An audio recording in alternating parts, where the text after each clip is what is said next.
বিসমিল্লাহির রহমানির রহিম। হাদিসে পিপাসিত কুকুরকে পানি পান করিয়ে ক্ষমা লাভের কথা বর্ণিত হয়েছে। হযরত আবু হুরায়রা রাদিয়াল্লাহু তাআলা আনহু থেকে বর্ণিত, রাসূল সাল্লাল্লাহু আলাইহি ওয়াসাল্লাম ইরশাদ করেছেন, এক ব্যক্তি হাঁটছিল, পথিমধ্যে সে পিপাসিত হয়ে একটি কূপে নামে, পানি পান করে সেখান থেকে সে বের হয়। এমন সময় সে দেখতে পায় একটি কুকুর পিপাসায় হাঁপাচ্ছে।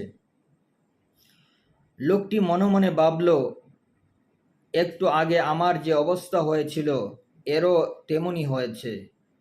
অতঃপর লোকটি কূপে নেমে মোজা পানি দিয়ে ভর্তি করে এবং তা মুখ দিয়ে আঁকড়ে ধরে উপরে আসে, তারপর পিপাসিত কুকুরকে পানি পান করায়। মহান রব্বুল আলামিন তার এই কাজকে কবুল করেন এবং তার গুনাহসমূহ মাফ করে দেন। সাহাবায়ে কেরাম আরজ করলেন, হে আল্লাহ রসুল, প্রাণীদের উপকার করলে কি সওয়াব প্রতিদান পাওয়া যাবে? তিনি বললেন, হ্যাঁ, যে কোনো প্রাণীদের উপকার করলে এর জন্য সওয়াব রয়েছে। অন্য হাদিসে বেবিচারী নারীর ক্ষমা লাভের কথাও এসেছে। হযরত আবু হুরায়রা রাদিয়াল্লাহু তাআলা আনহু থেকে বর্ণিত, রাসূল সাল্লাল্লাহু আলাইহি ওয়াসাল্লাম ইরশাদ করেছেন, তখন প্রচণ্ড গরমের দিন ছিল। এমন সময় একটি কূপের পাশে একটি বেবিচারী নারী একটি কুকুরকে ঘুরতে দেখে। কুকুরটি পিপাসায় কাতর হয়ে হাঁপাচ্ছিল। অতঃপর সেই নারী মোজা দিয়ে কূপ থেকে পানি তুলে কুকুরকে পানি পান করায়।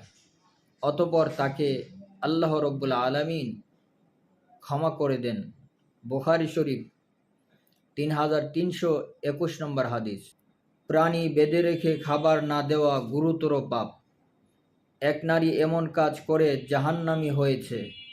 হাদিসে বর্ণিত হয়েছে, রাসূল সাল্লাল্লাহু আলাইহি ওয়াসাল্লাম ইরশাদ করেছেন, এক নারীকে বিড়ালের কারণে শাস্তি দেওয়া হয়েছিল। সে বিড়ালকে বেঁধে রাখলে তা মারা যায়, ফলে বিড়ালের কারণে সেই নারী জাহান্নামে প্রবেশ করে।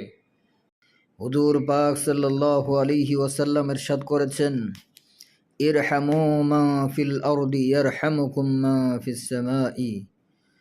তোমরা জমিনবাসীর উপর দয়া করো, তাহলে আসমানের মালিক আসমানবাসী তোমাদের উপর দয়া করবে।